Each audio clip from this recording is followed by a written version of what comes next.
Hi Shreyas Patel, welcome you to the Science Hub. In this video, we are going to discuss one of the most important topic of inorganic chemistry, or we can say that base of the inorganic chemistry, the topic named periodic table and periodicity.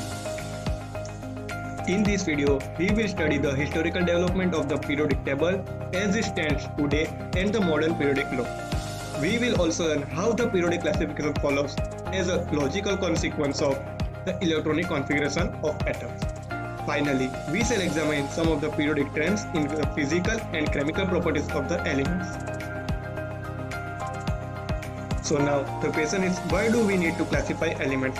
We all know that the elements are the basic units of all types of matter. In 1800, only 31 elements are known.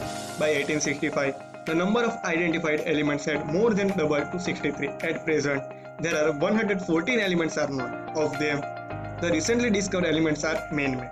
Efforts to synthesize new elements are continuing.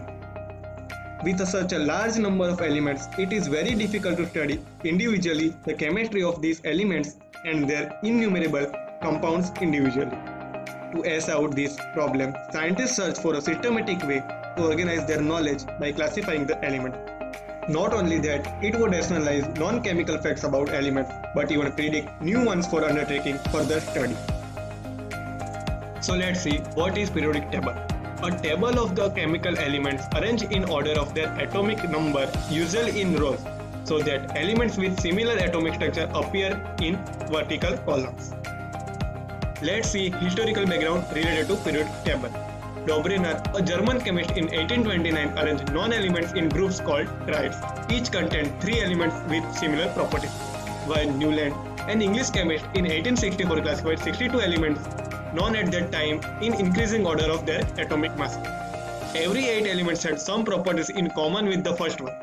This classification was based on principle known as law of octaves.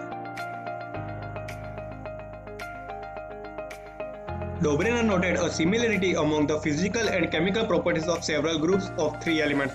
The group of 3 elements is called as triads. In each case, he noticed that middle element of each of the triads had an atomic weight about halfway between the atomic weights of the another two. जैसे कि आप यहाँ पे example में देख सकते हो कि लिथियम है, सोडियम है एंड पोटेशियम. तो लिथियम का एटॉमिक वेट है 7 एंड पोटेशियम का 39. इफ मैं 39 प्लस 7 करूंगा, उसका और हाफ करूंगा तो आएगा 23. तो 23 is a atomic weight of element called sodium. The same example is chlorine, bromine and iodine. Chlorine atom का वेट है 35.5 वाइल आयोडीन का है 127. अगर मैं 127 प्लस 35.5 करूंगा और उसका हाफ पे करूंगा तो मुझे मिलेगा 80 और 80 is atomic weight of element bromine. Newland arranged the elements in increasing order of their atomic weights and noted that every 8 element had properties similar to the first element. The relationship was just like every 8 note that resembles the first in octaves of music. Newland's law of octaves seemed to be true only for elements up to calcium, although his idea was not widely accepted at that time. Later, he was awarded by the Royal Society of London in 1887. यहाँ पे आप देख सकते हो कि first row में जो है वो एक न्यूलैंड का ऑक्टेव है. यहाँ पे लिथियम से लेके फ्लोरीन तक का एलिमेंट्स है.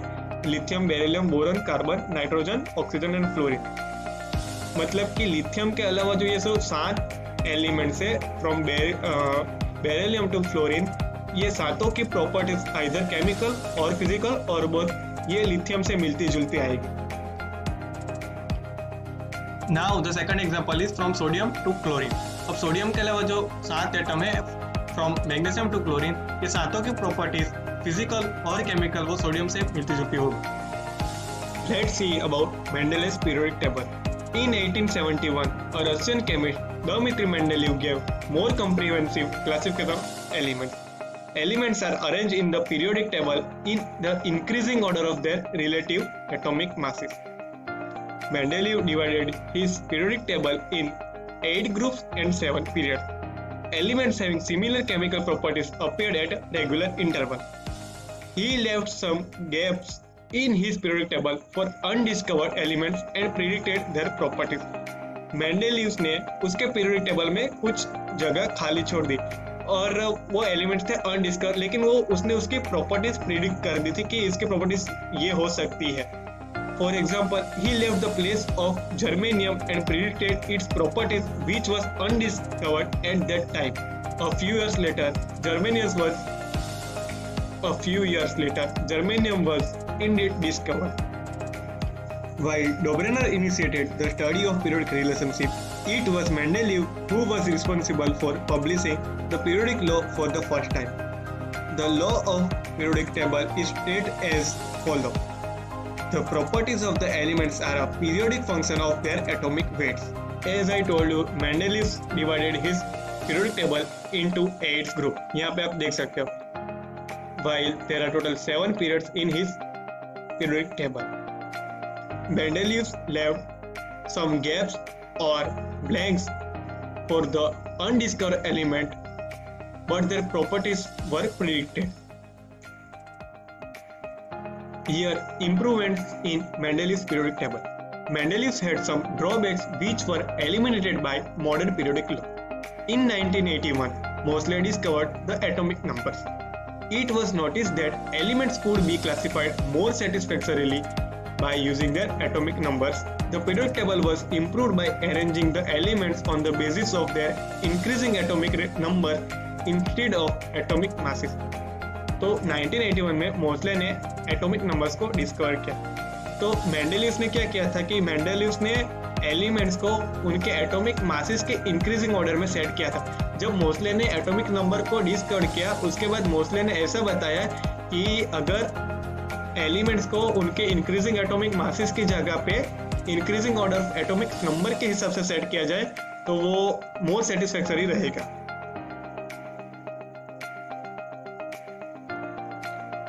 Modern periodic law states if the elements were arranged in ascending order of their atomic number, their chemical properties repeat in a periodic manner.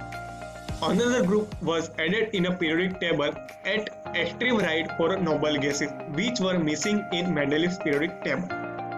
The elements like B, Mg, Ca, Sr, Ba, Cd, Hg were placed in a single group, while according to their properties, they belong to different categories. In modern periodic table, these elements have been placed in two different groups, A and B. अब Mendeleev के periodic table में एक जो noble gases वाला जो group है वो missing था. तो जब नया मॉडर्न पीरियोडिक टेबल आया तो वो वहाँ पे ऐड हुआ एक्सट्रीम राइट साइड में नोबल गैसेस का ग्रुप.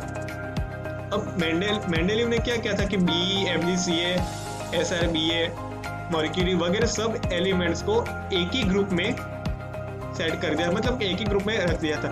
पर अगर हम उसकी प्रॉपर्टीज को देखें तो उस हिसाब से ये सभी एलिमेंट्स दो डिफरेंट ग्रुप्स में आना चाहिए, मतलब कि दो डिफरेंट कैटेगरी में डिवाइड होने चाहिए. तो according to modern periodic table, these elements have been placed into different groups A and B. Let's see about the modern periodic table. Modern periodic table is divided into groups and periods. There are total 8 groups in modern periodic table. Groups are further divided into subgroups A and B. Group a representative और normal elements.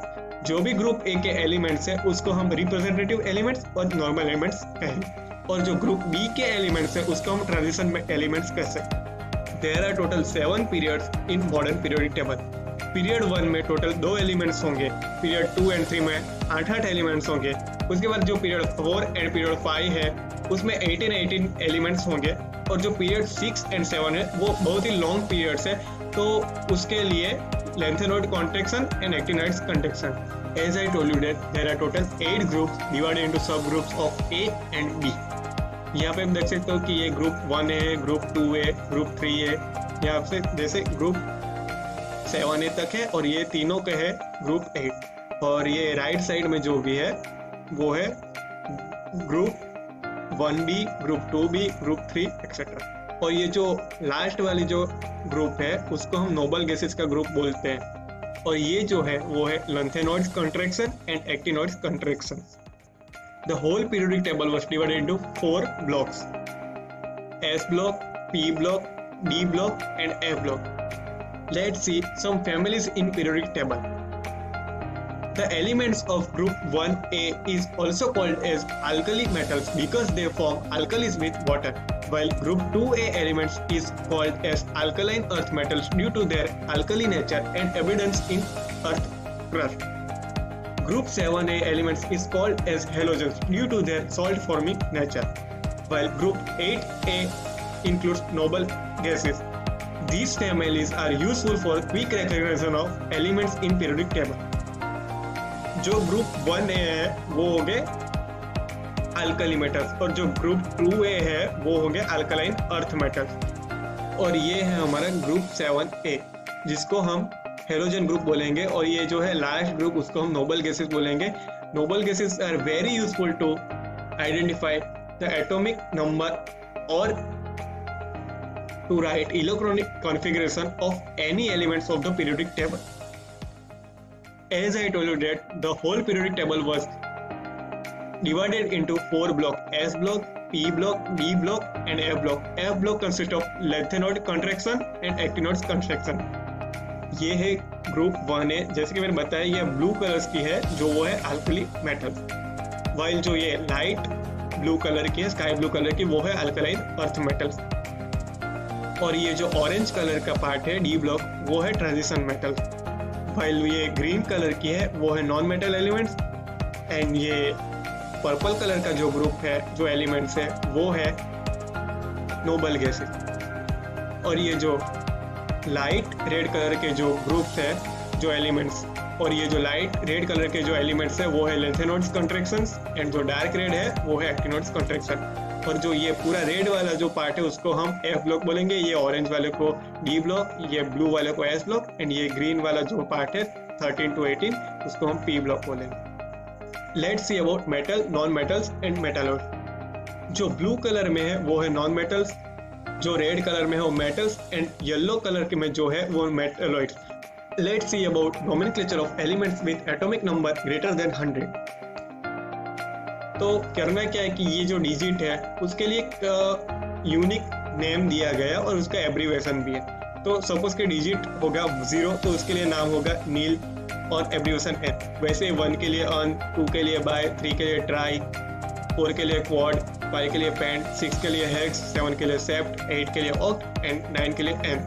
अगर मुझे nomenclature करना होगा किसी भी number का तो उस ये डिजिट के हिसाब से मैं उसका नाम सेट करूंगा और उसके बाद उसमें सफिक्स ऐड करूंगा ईएम. याद रखना सफिक्स ईएम.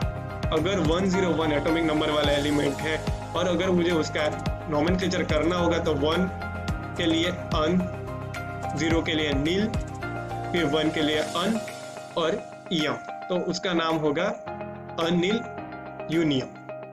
वैसे ही हम 101 के लिए किया, वैसे हम 102 से लेकर हम मोर देन 100 एटॉमिक नंबर के लिए कर सकते हैं nomenclature. We have learned about historical development of periodic table, what is periodic law, modern periodic law and modern periodic table. Let's started with periodic trends in physical properties. Some important points. Point number 1, group tells about the number of electrons in outermost cells. तो अब मैं example देता हूँ कि group 1A है तो उसमें जो एलिमेंट्स है लाइक लिथियम, सोडियम, तो उसके आउटर मोस्ट सेल में सिर्फ एक ही इलेक्ट्रॉन प्रेजेंट होगा. Second point is period not tells about the total number of cells. First see atomic size. The distance between the nucleus and outermost cell of an atom is called atomic radius. Size of atom is so small that it cannot be directly measured, so a technique is developed which can measure the distance between the nucleus of two similar atoms. Half of this is taken as atomic radius. अब होता ये है कि atom जो है उसकी size बहुत ही small होती है, तो करना ये है कि दो एटम लेने एक ही एलिमेंट के, तो दोनों के न्यूक्लियस के बीच का हमें डिस्टेंस मेजर करना है. तो जो डिस्टेंस होगा उसका हम हाफ करेंगे तो हमें एटॉमिक रेडियस मिलेगी. अब कुछ ट्रेंड है कि लेंथ एंड हाइट कंट्रैक्शन में शील्डिंग इफेक्ट बहुत ही पुअर होती है डी एंड एफ सब सेल में, तो एटॉमिक रेडियस में रिडक्शन होता है, तो हम लेंथ एंड हाइट कंट्रैक्शन को लेंथ एंड हाइट रिडक्शन भी बोल सकते हैं. तो यहाँ पे आप देख सकते हो कि जैसे कि हम ग्रुप में अप टू डाउन आएंगे, लाइक पहले हाइड्रोजन, उसके बाद है लिथियम, सोडियम, तो जब हम ग्रुप में अप टू डाउन आएंगे तो एटॉमिक साइज इंक्रीज होगी, मतलब कि एटॉमिक रेडियस बढ़ेगी. और जब हम पीरियड में लेफ्ट टू राइट जाएंगे तब एटॉमिक साइज डिक्रीज होगी. Now the second physical trend is ionic radius. Now the question is why size of cation is smaller than neutral atom? तो उसके आंसर में 2 पॉइंट है. First, the removal of 1 or 2 electrons result in loss of outermost shell, so radius is reduced. And second point is electron proton ratio imbalance, so due to greater attraction of nuclear charge size is reduced. अब होता ये है कि मैं example के साथ समझाता हूँ कि सोडियम के आउटर मोस्ट सेल में सिर्फ एक ही इलेक्ट्रॉन रहता है, तो वो एक इलेक्ट्रॉन रिमूव करेगा तो उसके आउटर मोस्ट सेल लॉस हो जाएगी, तो उसके हिसाब से रेडियस उसकी कम हो जाएगी. अब सेकंड पॉइंट के हिसाब से उसके पास प्रोटॉन है 11 और इलेक्ट्रॉन हो गए 10, तो इलेक्ट्रॉन एंड प्रोटॉन का रेशो इम्बैलेंस हुआ, तो इसमें जो प्रोटॉन्स है वो इलेक्ट्रॉन्स को मोर अट्रैक्शन के साथ अट्रैक्ट करेंगे, तो साइज उसकी रिड्यूस हो जाएगी. यहाँ पे एग्जांपल है कि सोडियम की जो नॉर्मल होती है एटॉमिक रेडियस वो होते हैं 157 picometre, while ionic radius is 95 picometer. Now the question is why size of anion is greater than neutral atom? Addition of one or more electron in cell of neutral atom increase repulsion between the electron and causing expansion of cells. And electron proton ratio भी imbalance हो जाएगा. Example is size of F atom, मतलब कि fluorine atom is 72 picometer, while size of fluorine minus ion is 136 picometer. Now the question is which of the following species will have the largest and the smallest size? Mg, Mg plus 2, Al and Al plus 8. अब इसमें से हम पता करना है कि किसकी size सबसे कम होगी और किसकी साइज सबसे ज्यादा. तो let's see its solution. Atomic radius decrease across a period. Cations are smaller than their parents' atom. Among isoelectronic species, the one with the larger positive nuclear charge will have a smaller radius. Hence, the largest species is Mg and the smallest one is Al plus 3. The third physical trend is ionization energy. The minimum amount of energy which is required to remove an electron from the outermost shell of its isolated gaseous atom in its ground state. अब sodium atom के जो gaseous state में है तो उसके एक electron को remove करने के लिए जो भी एनर्जी रिक्वायर होगी उसको हम बोलेंगे आयोनाइजेशन एनर्जी. तो आयोनाइजेशन एनर्जी और ionisation enthalpy is expressed in units of kilojoule पर मोल. We can define the second ionization enthalpy or ionization energy as the energy required to remove the second outmost loosely bound electron. It is the energy required to carry out the reaction shown in equation. अब होता है कि Mg के valence electrons 2 होते हैं, मतलब कि outer cell में सिर्फ दो इलेक्ट्रॉन्स होते हैं, तो Mg प्लस बनेगा और एक इलेक्ट्रॉन लॉस करेगा गैसियस स्टेट में, तो उसके लिए जो आयोनाइजेशन एनर्जी होगी उसको हम बोलेंगे फर्स्ट आयोनाइजेशन एंथैल्पी. अब Mg के पास 2 वैलेंस इलेक्ट्रॉन है तो वो Mg प्लस 2 बनने की ट्राई करेगा, मतलब कि एक और इलेक्ट्रॉन लॉस करने की ट्राई करेगा, तो वो जो सेकंड इलेक्ट्रॉन लॉस के लिए जो एंथैल्पी होगी उसको हम बोलेंगे second ionization enthalpy or second ionization energy. Now the question is why second ionization energy or second ionization enthalpy is always higher than first ionization energy or enthalpy? Because by removal of one electron, nucleus attracts the remaining electrons more powerfully towards itself. More energy is required to remove electron from a positive ion rather than a neutral atom. Now the question is why second ionization energy is always higher than first ionization energy? Because by removal of one electron, nucleus attracts the remaining electrons more powerfully towards itself. Then, so more energy is required to remove electron from a positive ion rather than a neutral atom. Factors affecting ionization energy. The first factor is magnitude of nuclear charge. Second factor is size of atom, and third is shielding effect. Variation within group. As we move down the group, nuclear charge decrease होगा, number of cells increase होंगे, hence size as well as shielding effects increase. So ionization energy decrease होगी जब हम group में up to down जाएंगे. That's why it is easier to remove electron from a cesium atom than lithium.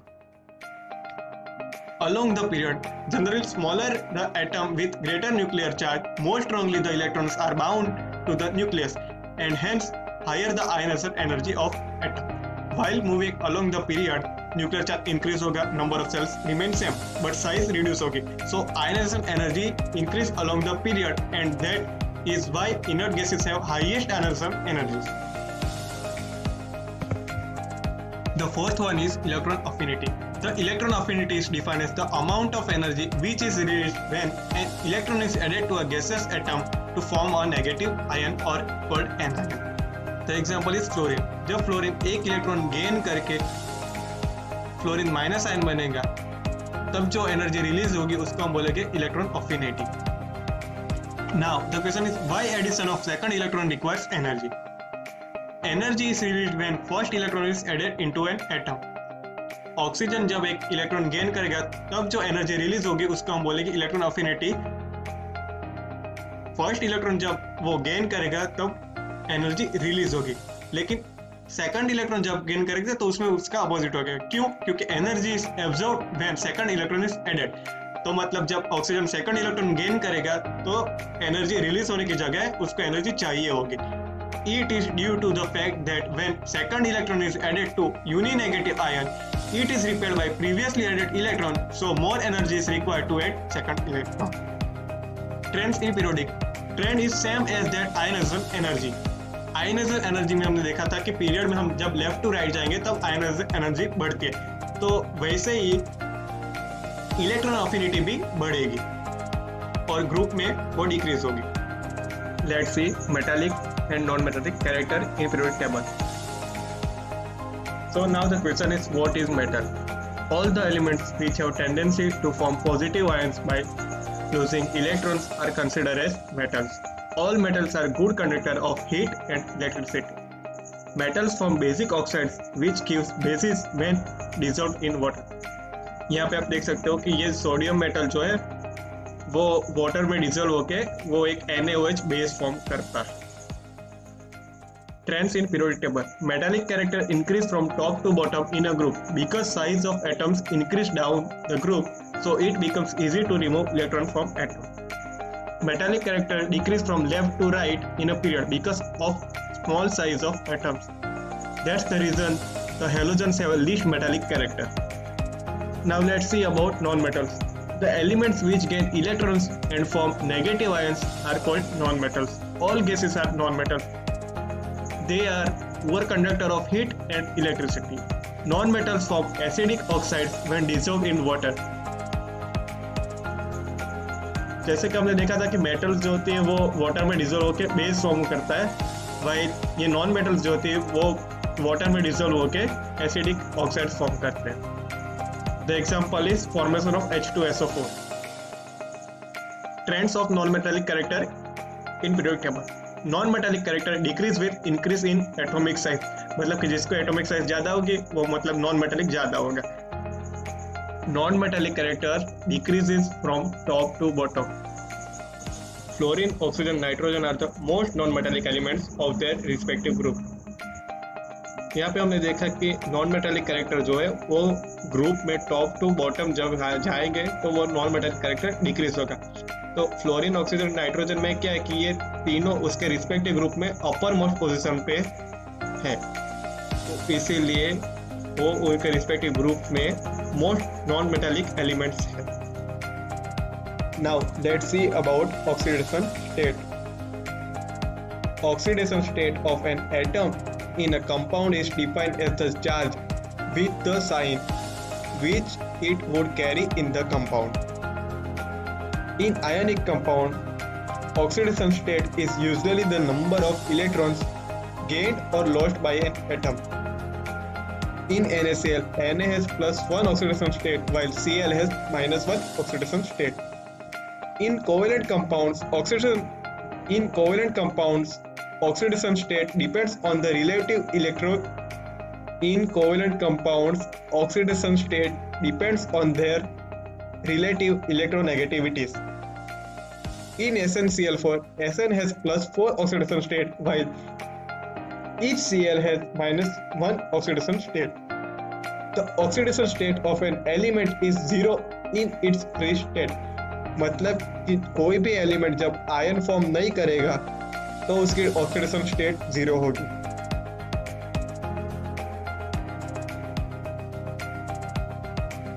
The oxidation state also relates with group number of elements.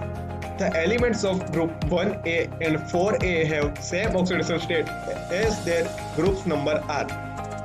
For group 5A and 6A, oxidation states depends on valence electrons or the number of vacancies available in these cells.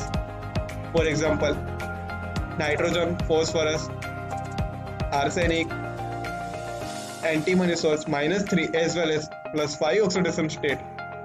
In H2SO4, sulfur shows +6 oxidation state, while in H2S, sulfur shows -2 oxidation state. In group 7A, the elements mostly show -1 oxidation state. Noble gas show 0 oxidation state because noble gases cannot be able to form any kind of ion. Transition elements shown as D subgroups also show the oxidation state equal to their group number, such as Cu तो उसका हो गया 1, Zn है तो उसका 2, Cr तो bracket में होगा 4 एंड मैंगनीज है तो ब्रैकेट में होगा 7. Due to greater number of valence electrons, transition elements usually show more than one oxidation state. अब ट्रांजिशन एलिमेंट्स में होता है कि उसके आउटर मोस्ट सेल में वैलेंस इलेक्ट्रॉन की क्वांटिटी ज़्यादा होगी, मतलब कि ज़्यादा नंबर में वैलेंस इलेक्ट्रॉन प्रेजेंट होंगे, तो उसकी वजह से उनकी ऑक्सीडेशन स्टेट मोर देन 1 होगी. Now, I will briefly revise all the physical and chemical trends which I told you earlier. अब जैसे आपने देखा कि पीरियड में हम जब लेफ्ट टू राइट जाएंगे तब आयनाइजेशन एनर्जी इंक्रीज होगी, वैसे ही इलेक्ट्रॉन अफिनिटी भी इंक्रीज होगी.